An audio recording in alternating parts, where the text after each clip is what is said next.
So what will happen now is you're going to get a little pop-up on your screen that says recording. And you have to, if you do want to continue to actually interact in this little webinar, you'll have to say yes. You can stay here by not say anything, but if you ever want to ask a question or anything, you have to acknowledge that we are recording. So hello and welcome. Let me go back to sharing my screen.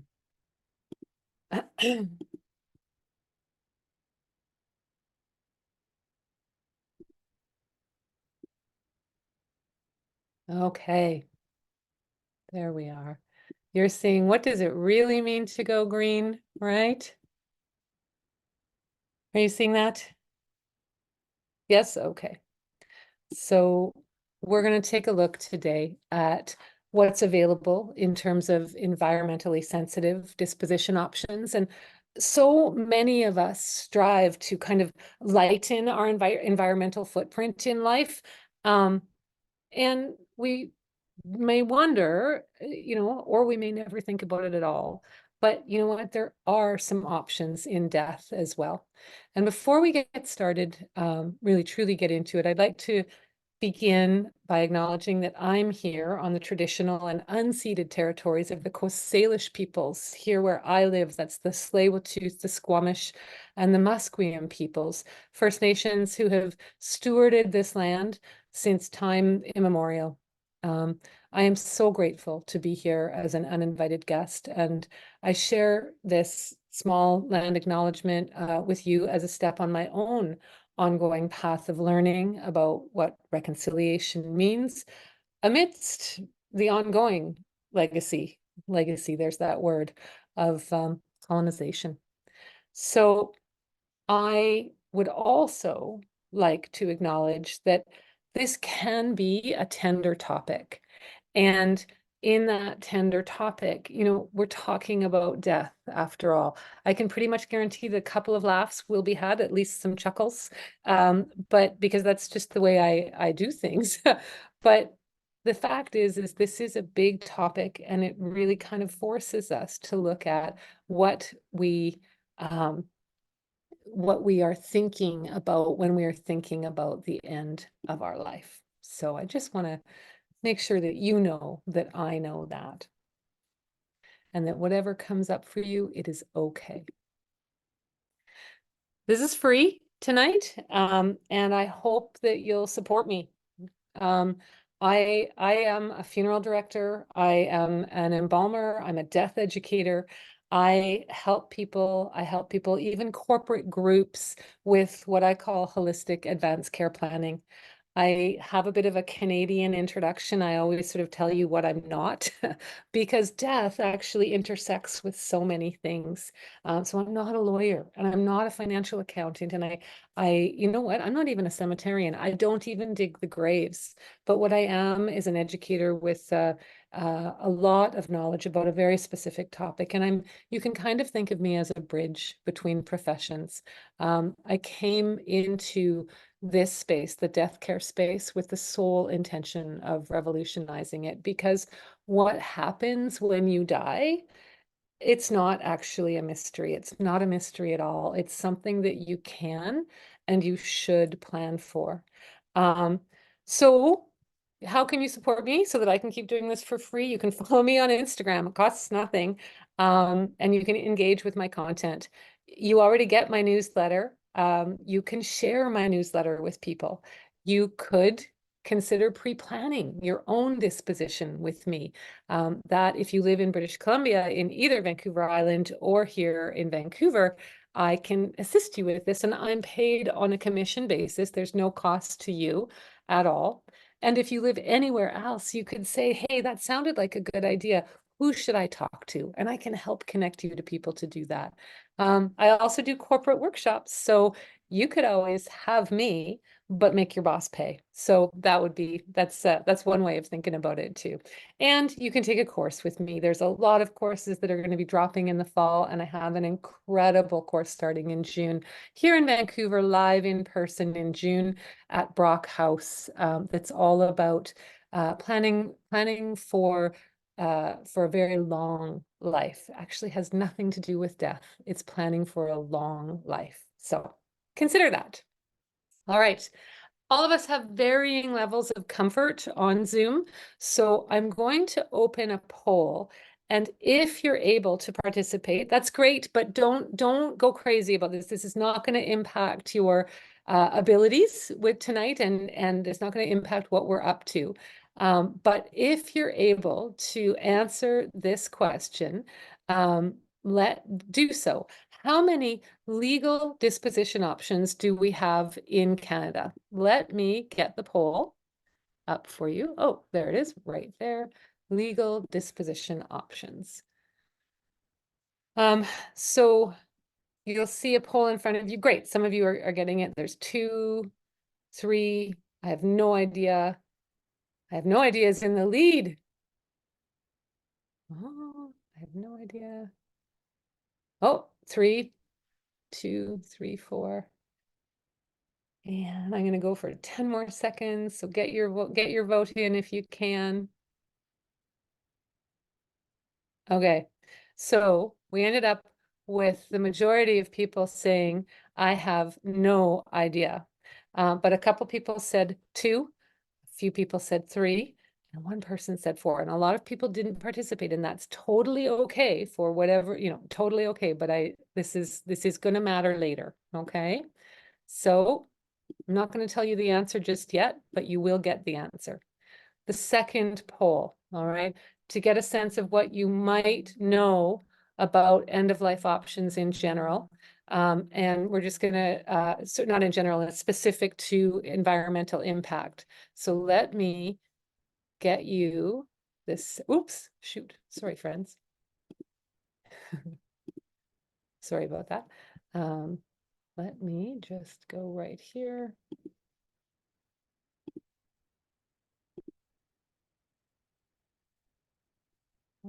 Okay, I'm going to do this one now. This is what has the highest environmental impact? You can just answer once. So water cremation, donating your body to science, conventional cremation, natural burial. What of those things do you think has the highest environmental impact? Ah, very nice. Okay, 10 more seconds. Beautiful. Let me share that with you. Okay, so you can see that most people thought conventional cremation had the highest environmental impact, or conventional burial. And then a few people thought that donating your body to science was the highest environmental impact. Well, you are so darn smart. So I don't know, you can all go home. You don't need me, but let me just get this. My apologies. This is what we're going to do. I'm going to answer those questions for you through the next couple of slides. We're going to go over the 2 legal options in British Columbia, and in fact, 2 legal options in all of Canada. That might be a surprise for you. There are only 2 legal options for disposition in all of Canada, even though there are a couple of extra ways that we can experience disposition in other provinces. So let me explain. So I've got a couple of things that I'm going to go through here. As an aside, do you know where you should put your disposition wishes? Because this is really important. A lot of people think that the place to put their disposition wishes is in their will. And the thing is I want to make this very clear to you. That is not ideal. I would actually really like to see you having your disposition wishes in a completely separate document. The reason for that is that our wills are typically read after our disposition has been dealt with. And so it's okay. I mean, you can unbury somebody, but you can't uncremate. And so if you have done that, and believe it or not, as a funeral director, I have actually experienced this before, where somebody's disposition had been chosen as cremation, and then we found out later that he was in fact Muslim, and that would have been a mortal, immortal sin in that religion. So the thing is that, well, we were able to stop the cremation, so everything was okay. But that's a really important thing to keep in mind. Um, Put your disposition wishes, which are more than just cremation or burial, put them in a separate document. Talk to your friends about it. Be like me. You're all named Krista Ovanel tonight anyway, so you might as well be like me and be that weird person at the party who's like super into talking about stuff like this. All right. So 2.5 legal options. What do I mean by that? We're going to start with this one. This is the half, the donating your body to science. And I'm going to deal with this and I'm going to put it away. A lot of people think, I hear this often, just donate my body to science. And as a funeral director, it's one of the most infuriating things that I hear. First of all, it's not a method of disposition. Your body is donated to science. So your body has not been disposed of, right? Your body is going to be used for probably about 3 years. And remember that little tricky question that I had about what has the highest environmental impact? Well, actually, a lot of people think that donating their body to science is a low environmental impact, and it is quite likely the highest that there is. The reason for that is that your body is going to be used for 2 or more years, maybe like up to 3, potentially 3.5 years. And while your body is being used, well, in order for that to occur, it has to be embalmed, but it's an incredibly aggressive embalming process that's used for whole body scientific donation, much more so than what would be used by an embalmer of my skill set. So very, very, very aggressive chemicals that are used. And then, do you know what happens to the body afterwards? The body is cremated. And many of you selected that in Canada. By the way, this is very Canadian slant. So if I've got any beautiful Americans there, sorry, this is not 100% true for you, but you can email me and I'll get you correct answers for wherever you are. But in Canada, this is true. In Canada, our bodies, if we donate the body to science, after 2 to 3 years of use, they are cremated. And you all selected that cremation, or most of you selected that cremation was probably had the highest impact environmentally. And you're right. Actually, it's a double trick question, because cremation and conventional flame cremation and conventional burial have the highest environmental impact. And we will get into that a little bit more. It's kind of a tie. We'll get into that a little bit more. But donating your body to science, while a wonderful thing to do, and there may be many reasons to choose this option, it is not green. So that's all we're going to say about it, because we're here to talk about other green things. All right. Krista, So, yes, Krista, my love. it's Cheryl. I have a question. Just Please. wondering if the body's donated to science, but they had many generous donations in the 2 years before, and like they don't actually need it. What would happen then? So I think of this as the ultimate form of rejection, to be honest. I like, here's the one of the other problems with donating your body to science is that even if you get accepted into the program, which in most provinces is through the main research university. So in BC, it's through UBC, the body donation program through UBC. So even if your live body gets accepted into the program, when you actually die, they may not need you. You may have gained a whole bunch of weight. You might have lost a whole bunch of weight. You might have died from a wasting disease, or you may have been in a really traumatic accident that makes your body sort of no longer an ideal specimen. And so you have to have a plan B with donating your body to science. Does that answer your question?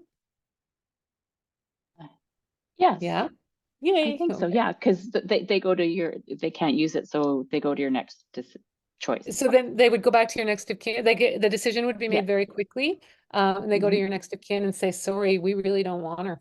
She's Okay. just not good enough right now. And then your people, and you know what, and I've seen this happen as well, where dad has said like all his life, just, I really want you to donate my body to science. I think that's a great idea, but he's never taken the steps to actually get registered. And then he dies in a way that does not make his body usable. And his beloveds are distressed at this point Mhm. because all they've ever heard is, I want to do this. And now they can't Mhm. do it for him.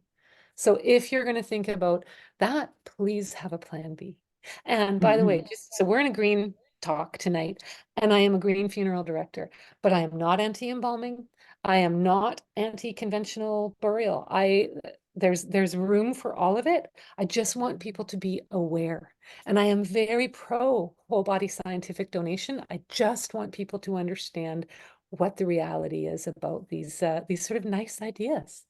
So Yes. the conventional burial, the reason that this is such a high environmental impact is because of the cement that you see here. These are called cement, these are called grave liners. So the cement, the caskets, the heavy machinery, and the pesticides. All right.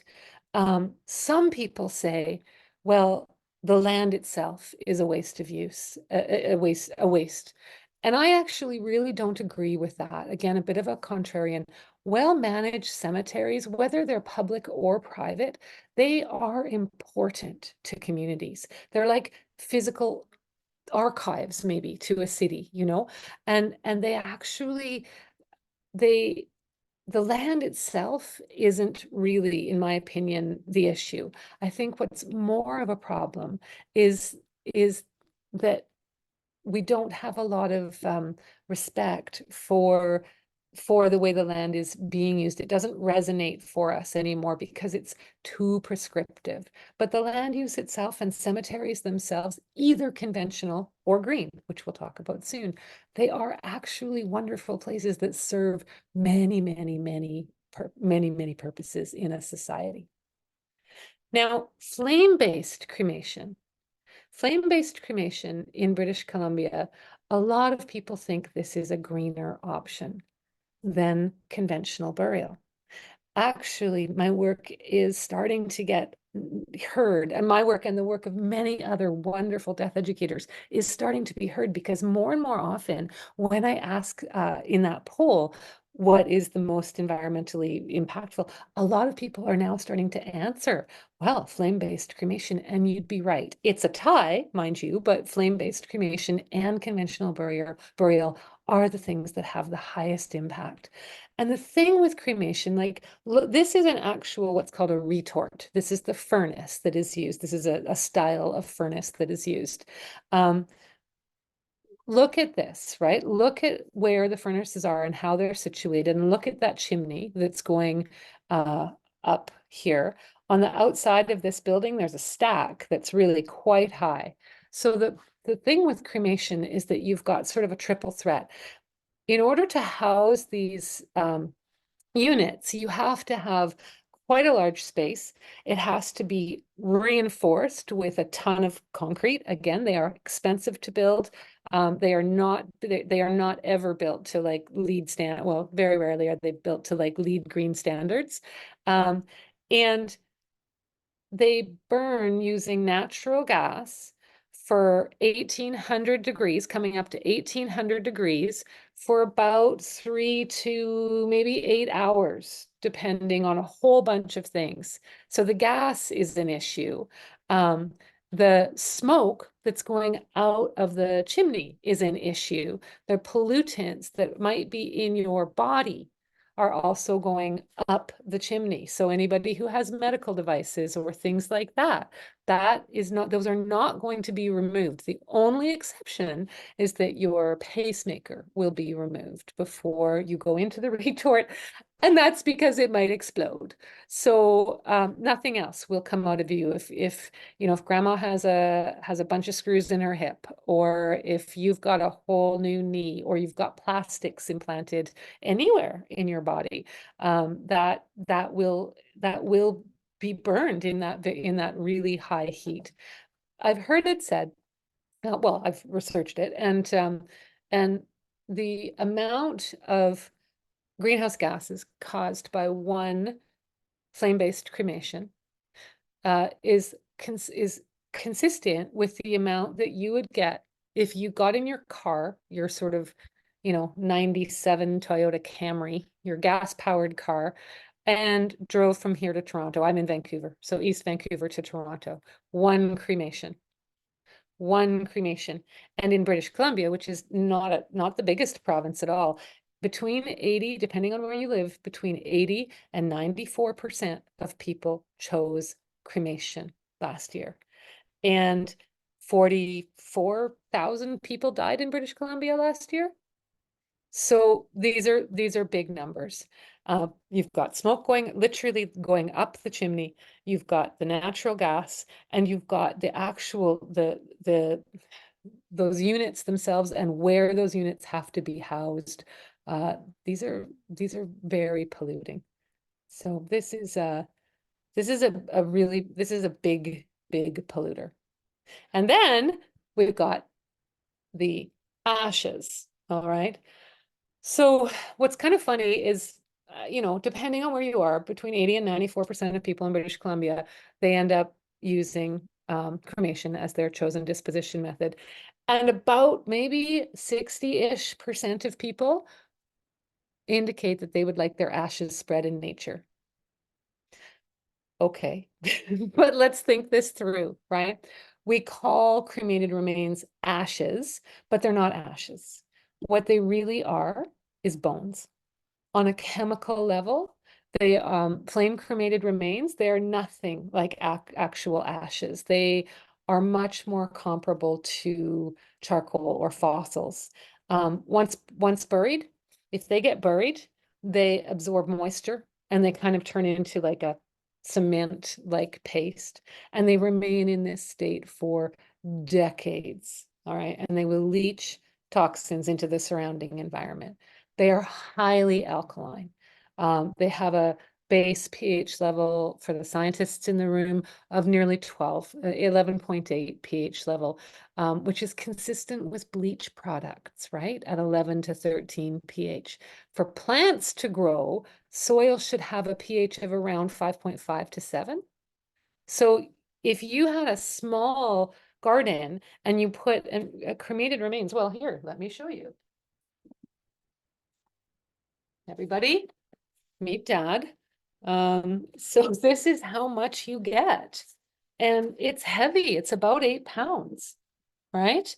By the way, keeping your father in the closet, I really do. This is only going to be here. Dad will only be with me until August. So if you have cremated remains anywhere right now with you, please make a plan to have them dealt with soon.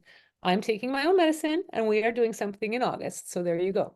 The other thing that I want you to know is that they have so much sodium in them, and this is really bad for plants. And so you don't want to put them in like a small lake, for example, like, oh, mom and dad had this great cottage and we want to put it in the lake. We've actually had damage done to smaller lakes in cottage country in Ontario and stuff from exactly this thing. And you don't want to dig a hole, put the cremated remains in, and then put a beautiful rose bush on top, because it's not going to thrive. All right. And you're not, it'll be quite disappointing, frankly, when the rose dies. So don't do that. Okay. There are products called soil amenders. There's a beautiful Canadian company called Awake Ashes, that offers this. I have no affiliate relationship with them, but I love them. It's another woman-owned company, and they're just doing such good work in this space. So if actually digging into soil is something that you think you would like to do with cremated remains, consider a soil amender. And if you really want to scatter in nature, well, then make sure you're scattering over a large enough space, okay? I think that, one of the reasons that we have seen such an uptick, such a swing into cremation is that a lot of people don't um, connect with anymore the prescriptive ceremony or the rites and rituals associated with what people think of as a funeral. I feel like as a nation, we've taken a huge step away from religiosity and the prescriptiveness of ceremony and funerals in particular doesn't sit right. And at the core of our society, we have this massive societal unease with death. And we're not easing it in any way because we've dealt with that by stepping away from rites and ritual and ceremony. And I really want to invite you into just throwing out the prescriptive elements. Don't throw out ceremony. All right. And all of you here and everybody behind who's not here, who is going to watch it on a replay later, thank you for being here and being part of this conversation, because this is how we will kind of move away from that one size fits all approach that a traditional funeral doesn't hold for us, right? But cemetery, this is why I'm so pro cemetery and why I'm so pro modern cemetery, because I think there are ways to recreate and reconnect. And one of the ways is to embrace the fact that we don't have to do it the way it's always been done, and we can be greener about it if we wish. So I'll tell you about a couple of really exciting things that are happening in the space, in the sort of back to the land space, if you will. And I'll start with this one. I'm not going to go too deep into this, but this is called natural organic reduction. It's also called human composting. Human composting, that phrase gives me a massive ick reaction. And I am extremely death positive, right? So for me to have an ick reaction in this space, like that's just interesting. That's something that I really note about myself and this process. But it's not really an icky process. Natural organic reduction is a beautiful ceremonial process that takes a dead human body and places it in a small chamber, not actually much bigger than something that I'll show you in a couple of minutes, not much bigger than what you would use in alkaline hydrolysis. And there's dirt essentially, but it's kind of special dirt that goes around the body. And there is some agitation that occurs. It turns over the period of there's some varying reviews on this. Some people say their systems can work in as little as 30 days, and other systems take about 90 days to work. But over this period of 60 to 90 days, there will be a natural, rapid composting that occurs, a composting of the human body. At the end of it, you are left with a cubic yard of dirt. All right. So this does not solve the problem of what to do with the remains, just like cremation doesn't solve the problem of what to do with the remains, because they remain with you, right? Now, with natural organic reduction, what you can do is you can leave the dirt, and it will be spread in a sort of a special forest reclamation project. You can take a ceremonial amount of the dirt back with you, or you can take all cubic yard. That's like a pickup truck full. Okay, friends, it's a lot. So the thing is it's not legal anywhere here in Canada. And it's, as far as I can tell, there's nothing on the horizon that is going to make this legal. Like I guess you could say I have my finger on the pulse here. And nobody at the higher level of government, nobody is talking about this as an option. It is legal in 10 US states, however, including Washington, Oregon, and California for us West Coasters. And progressive funeral directors, I'm one, can actually connect you with natural organic reduction facilities in the States and and make this process work for you. Your body would be shipped across the line to Washington State, and this process could take place. It's probably, we'll get into costs just a little bit more. It's probably later, but it's more expensive than conventional cremation or alkaline hydrolysis, which is a water-based cremation. But it is quite a bit less expensive than buying the property associated with the cemetery. So it's kind of an in-between option. All right. I think actually, some people think that maybe natural organic reduction is the future of disposition. And I think that the future of disposition is maybe already behind us. This is a modern natural cemetery. Everything old is new again. And we have circled back to ancient burial practices. Like, in fact, do you know what they used to call natural burial? Burial. That's what they used to call natural burial. So this is a new product that isn't new at all. There are 5 principles for green burial, and this is true in both Canada and the US, although they're in slightly different order in the States. But here in Canada, according to the Green Burial Society, no embalming, direct earth burial, ecological restoration and conservation at the cemetery, communal memorialization, typically, as opposed to your own stone, and optimized land use. So it's a different, I'm going to go through these in a bit of detail for you, but it's a different conversation about why embalming isn't always bad, even if, like me, you're a very green girl or green person. No embalming is core to principles of green burial, and it's actually one of the reasons that kind of bothers me, because sometimes and being able to embalm a human after they've died will be the difference between the family having an opportunity to see them again or not. And so this really does take that out of the equation. But that's a whole different webinar, and I promise I'll do that. Maybe I'll do that in the summer because I love that topic so much. But no embalming. Embalming is the process of removing your natural fluids and then replacing them with essentially a preserving fluid. It's usually done just sort of long enough to get you to the point of viewing, and then you're buried.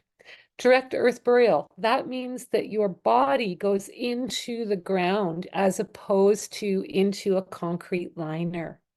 It means that your body is either in a wooden box with no screws, the wood is not MDF or plasticized in any way, a completely natural willow, bamboo, or pine boxes, that kind of thing, and or a shroud that again would have no polyester fabrics or anything like that.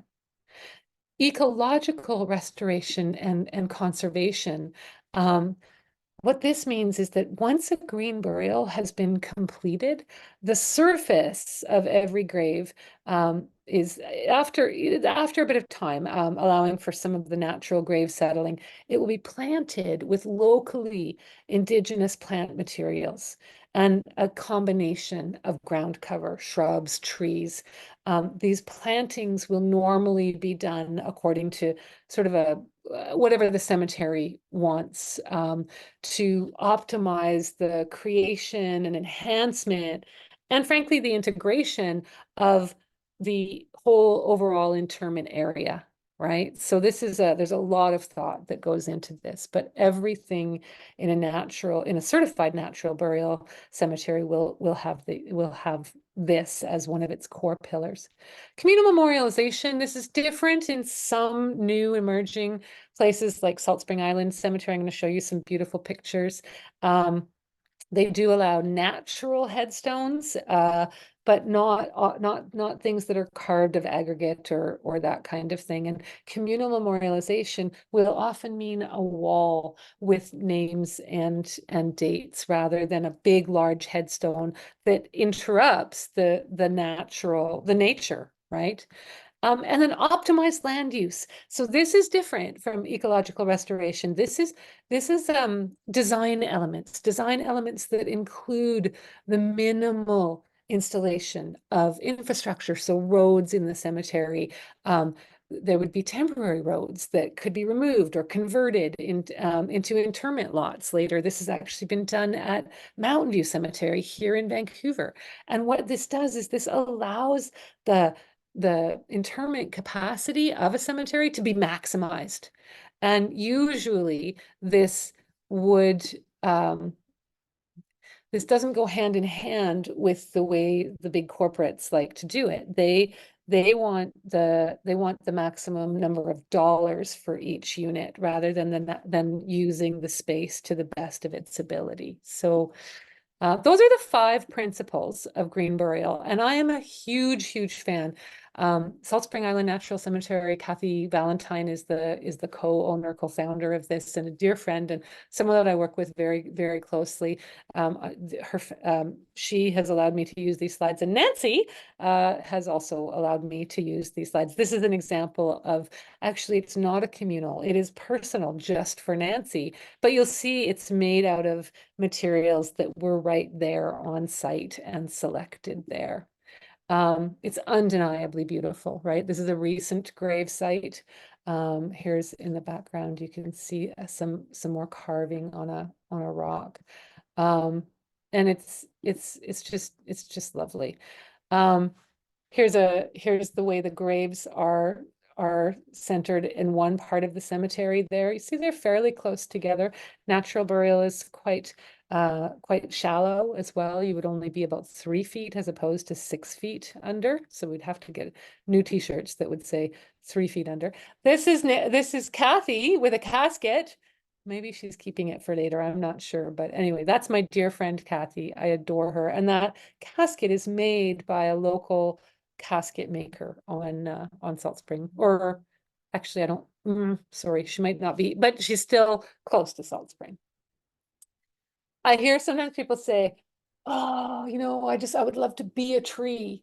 And if you want to be a tree, honest to God, this is your option. This is how you can be a tree. Your body ends up becoming nourishment for a forest at a place like Salt Spring Island Natural Cemetery, at a place like Royal Oak over on Vancouver Island, at Trevor Crean's place out in Surrey, Heritage Gardens. So there's many, many choices in the lower mainland of British Columbia, but we don't have as many choices when we are outside of that. And there's some provinces in Canada, like PEI, little tiny province, not one green burial spot. So you could actually, and I'll just stop this for a second, you could actually still commit to various principles of green burial at a non-green cemetery by saying things like, bury me in the Jewish section. Well, you probably couldn't be if you weren't Jewish, but do you know what I mean? Like, follow those same principles. So choose no embalming, see if they will allow no liner. Make sure that you're not buying a bunch of like fake carnations or things like that. So you can green it up even if you can't actually make it completely certified green. It's kind of like the way some of us buy eggs that aren't certified organic, but they still do the trick, right? Here's the thing, 90% of us choose cremation in BC. So as much as I love green burial, and I love the fact that it is legal in all parts of Canada, although not necessarily available in all parts of Canada. 90% of us in BC, roughly, choose cremation, and across Canada, it's in the 70s. So even like, I don't think we're all just going to rush to green burial, even though it is such a wonderful option. I love green burial and I'm a huge proponent for it. But I also know that we need to have some alternatives to that as well. And I think this is what will revolutionize disposition, to be honest. It's called alkaline hydrolysis. You might know it as water cremation or aquamation. It's a clean, safe, environmentally friendly option for reducing a human body to a small pile of bone fragments, which is exactly what flame-based cremation does. You can actually see the two units here. This one over here is a sorry, are you seeing that? That one's the regular one, and this one that looks like a space capsule, this one is the alkaline hydrolysis unit. What happens is that you'll place the body inside that little unit there, and water and potassium, which is the alkalizing agent, will be added. And a little bit of heat will be needed initially, but then the heat from the interaction will actually keep that all going. And what's going to happen is all of the tissues will be dissolved. Just like in a flame-based cremation, your tissues are dissolved by flame. With alkaline hydrolysis, it's dissolved by water. And what ends up happening is your skeletal remains and any non-organic material, so like implants or the metals in your hips or your knees or things like that, that will all be left behind. And it will be separated out before the processing begins. The processing of the bones is exactly what we do for flame-based cremation as well. And then we end up with what people think of as ashes.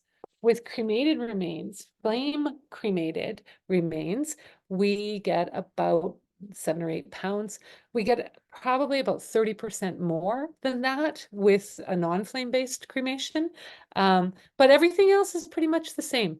It's going to take about the same amount of time, and it's going to produce about a pretty similar pretty similar product in the end that you will have to go and deal with. You will have to make a date to scatter or bury or inter or what have you.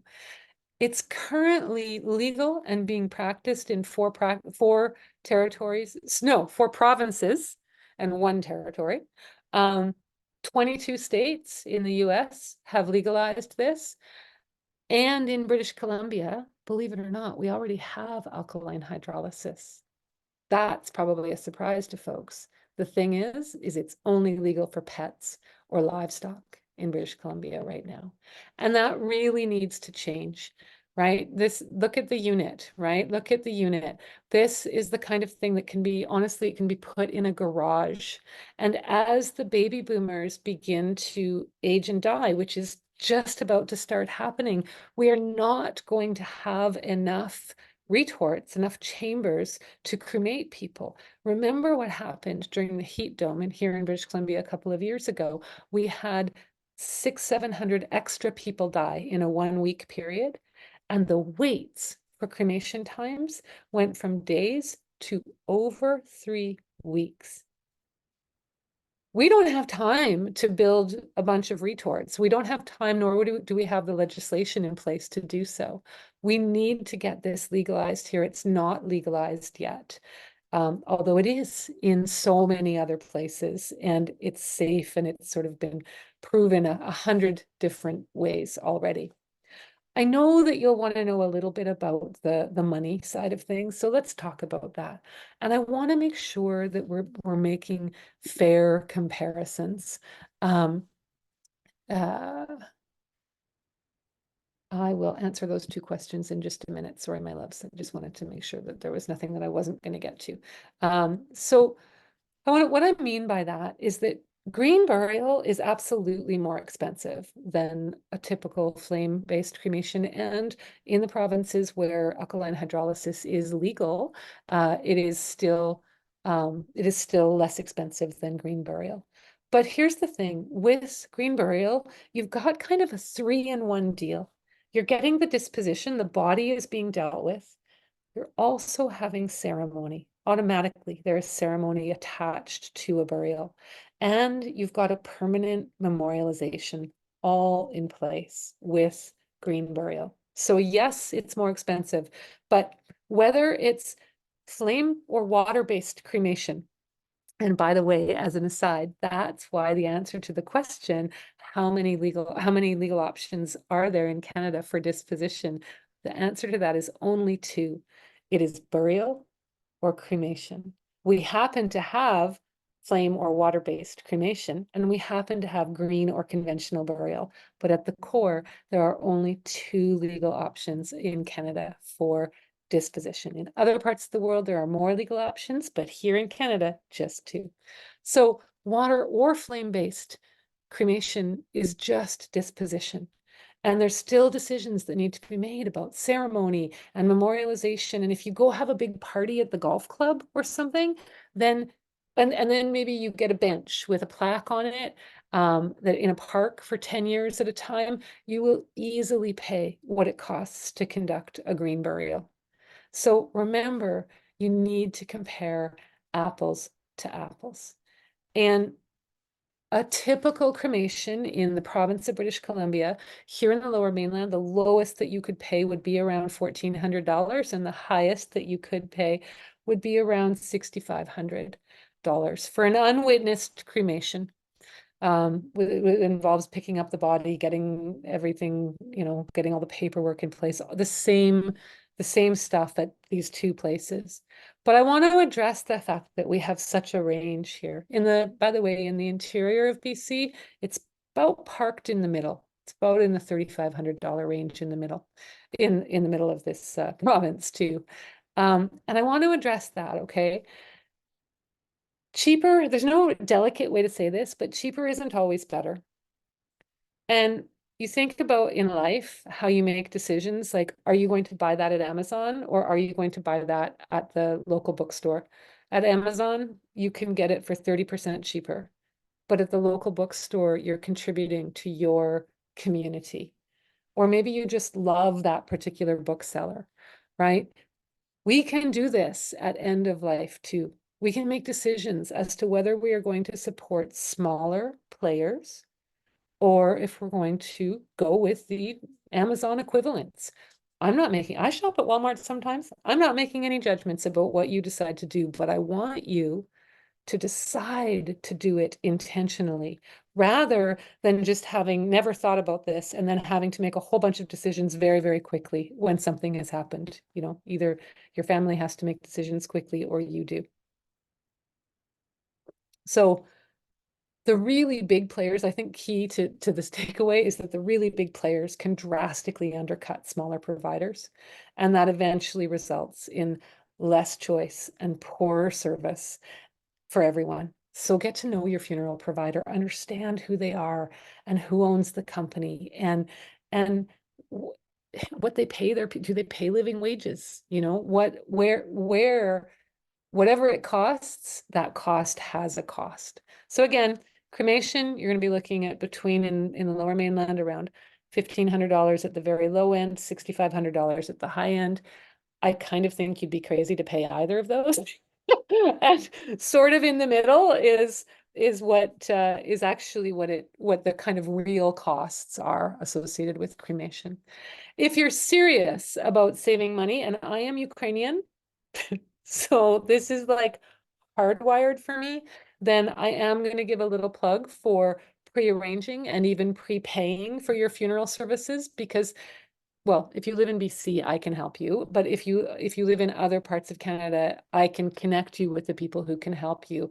And the thing is it protects your assets. You pay for something in today dollars that in all likelihood you will not use for 10, 20, 30 or more years.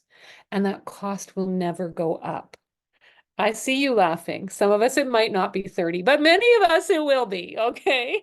And that cost will never go up. So if you die today, I guarantee, and I don't want you to, okay, but remember, talking about death won't kill you.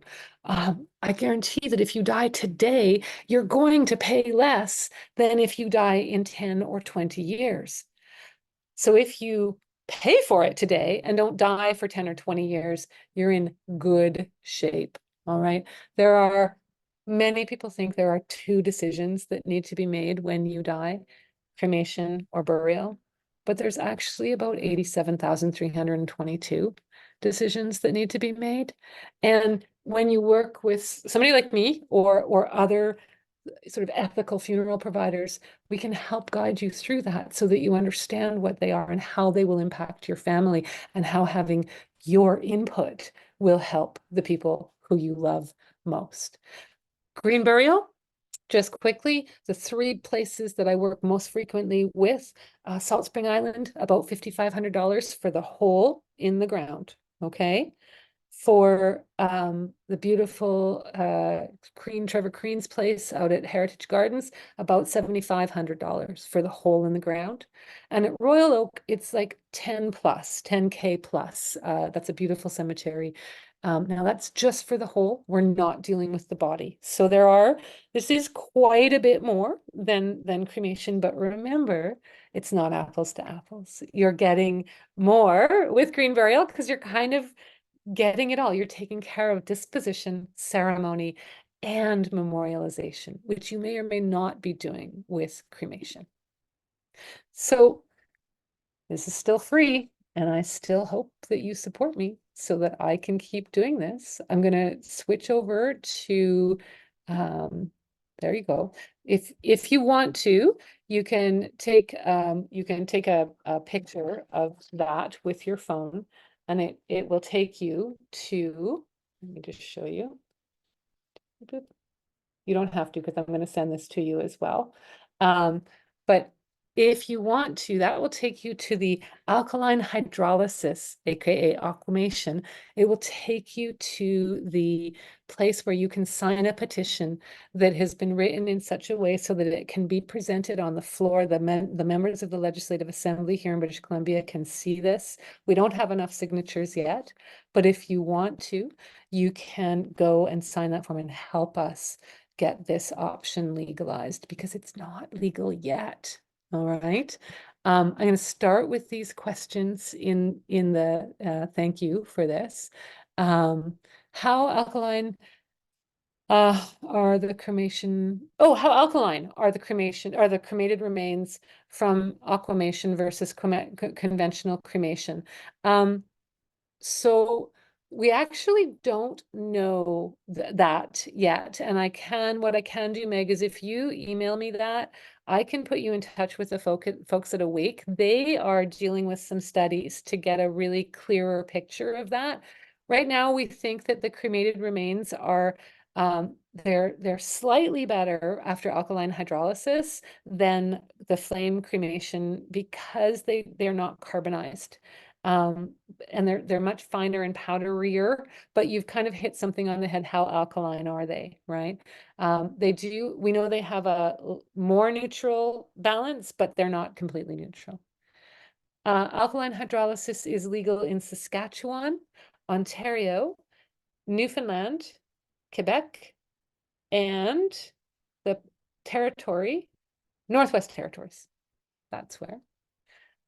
What if you pay for cremation in advance and really want alkaline hydrolysis if it becomes legal? So Pauline, if you do that with a provider like Corey, where I work with, or Earth's Option, where I work with on the island, those two are the ones in British Columbia that are fighting the hardest to make this legal. And so I write this contract for people all the time, and we just put a note in it. There may be a small difference in price. I know Chris at Earth's Option has committed to making his alkaline hydrolysis $50 less than whatever his going rate at the time for cremation is. We have every reason to believe that the prices will be very similar when it finally comes online. So there probably won't be a significant difference. The family would be required to make that difference up afterwards, but everything else would have remained the same. So Okay, great. yeah. And so I signed the petition years ago. Can I sign again? Well, it depends. Make sure that it was that one. There was another one going around that was a real feel-good petition, but it wasn't the petition that can be presented on the floor of the Legislative Assembly. Oh, okay. So you might have signed this one on change.org that was like really pretty and whatnot, but it had no value. So sign it again. And then this lovely person who's Krista Ovanel, because of my mistake earlier, says, if the cost of green burial is only the hole in the ground, what are the costs of dealing with the body? And what is done with the body prior to going in the ground and by whom? It depends. Your costs, so dealing with the body will be probably somewhere around the $3,000 mark. That's picking up the body, everything that happens in a cremation, except the cremation. The actual cost of cremation itself is well under $1,000. Like putting the body into the retort, it's like usually $600 or $700. The rest of the costs are associated with dealing with the body. So what is done to the body prior to going into the ground and by whom, it can very much be a family-led thing, or professionals like me can do this. In a green burial, we would normally have the body bathed and washed and dressed and then wrapped, either placed in a casket like a willow casket or a pine box or what have you, or wrapped in a shroud. Very much depends. And it's a beautiful thing that family can be part of and partake in, or you can let your mortician deal with it, someone like me. This other Krista, this is hilarious, by the way, says, what is the best option for disposing of ashes? Oh, my love, whichever Krista is asking this, I can't answer that because, like, this is going to a place in Steveston that was really meaningful for my dad. That's the best option for my dad. Your best option might be something completely different. So in terms of greenness of disposing of ashes, cremated remains, I'm a huge fan of placing them in a cemetery, either in ground or in a columbarium. I'm a huge fan of that because it gives you a permanent place. There's a memorial. It's usually very low cost option as well. And so like compared to a hole in the ground, right? So that's a lovely thing because that takes care of when you go and do the placing of the person's remains, that's the ceremony, right? And then you've got the memorialization built right in. So I'm a big fan of that. Really, it's disposing of ashes in nature, cremated remains in nature. It's not great no matter what, but just don't do it in a contained lake or a small creek or something like that, right? Or a slow moving body of water. And don't do it in a, like, don't plant a tree on top of it. Yes, Linda Mills. Just unmute first. There we go. And don't do it from a boat when the wind is blowing against you. Thank you for that. The other best option, I was actually talking to another dear friend, and what a lot of people don't know if they haven't dealt with cremated remains before is that when you open, even if you've bought a super fancy urn for like hundreds or even thousands of dollars, which by the way, you don't have to do, even if you've done that, when you open it, the cremated remains, it's not like in the movies. They're not just loose. If you dropped it, they're not going to go poof all over the place. They're bones, they're heavy, they're going to fall down, but they're also in a super hard to open bag. And that bag is sealed with a zip tie that has a little metal thing on it that kind of tells you who's what there. So if you're going to do a scattering, then please bring a utility knife or bring something to cut into the with, okay? Because otherwise, like, people are like, what do I do? It's such strong plastic that a lot of times people are like, I didn't know that, and I was hacking at it with my keys and whatnot. So now, please, my loves, I'm going to go back to my view. I think I'm going to go back to gallery so I can see all the Kristas in the room. Many of you did figure out how to change, so thank you for that. I am so sorry. And you can also just unmute. I know we have gone a few minutes past 8. That's like my presentation. We can stay for another 10 minutes or so for questions, and I'm just so happy to answer them. But if you need to slip away, that's okay too. But please either just unmute or pop more if you're shy, you know. Oh, Astrid's there. Did I see you earlier? Hello.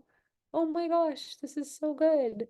And Christina, Gloria, makes me so happy.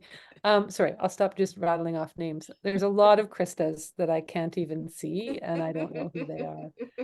It's quite funny, actually. It's really funny. It's gonna make for a good story. I'm just love gonna it. figure it out boy. for you. Oh boy, trying to make it easier for you. And this is Dorothy. I just have one question. Will you Yes, be sending by email the QR for the I sure pigeon? will, my love. Okay, thank you. I will absolutely include that. Thank you. Okay, in my follow-up, and there'll be a link to this recording, and you are welcome to share it with others. People are not able to share my classwork with others unless they're registered students, but this is a free webinar, and so you can share this with as many people as you would like. Okay, I'll have that, and I wonder, I might have one or two other little surprises for you in there, but that will be going out probably tomorrow morning after we close. It takes often well more than an hour or so to buffer and to create the video, so I won't be able to upload it until tomorrow. Okay. Oh yes, Marta, do sign it again unless you've signed it. Bye, Linda. Well, my loves, why don't we do this? Why don't we say a proper goodbye now, and then I'll stay on for anybody for a few minutes who wants to, but unmute yourselves. And for those of you who are disappearing, let me hear your beautiful voices and say goodbye. And if anybody does want to just hang out for a few minutes, you can do that as well. All right. Thank Oh, you. Christy's Thank there. you so much. Bye. Krista, Bye. bye. Thank Take you. Thank you care. for coming tonight. Thank you. Thank you. You. Thank Thank you. It's gonna hang here. Oh, Jenny was here too. Okay. I loved seeing all those Kristas. That was hilarious. What a dork I am. Oh my God. I know exactly what I did wrong. As soon as I saw the first person with Krista Ovenel, for 1 second I thought I'd been hacked, and then I was like, oh, I know what I did. So anyway. Oh, look, and now there's somebody else coming back into the room. Take care. Thanks, everybody. Bye, darling. Bye. Anyone have any questions that I can assist you with before we go into this good night?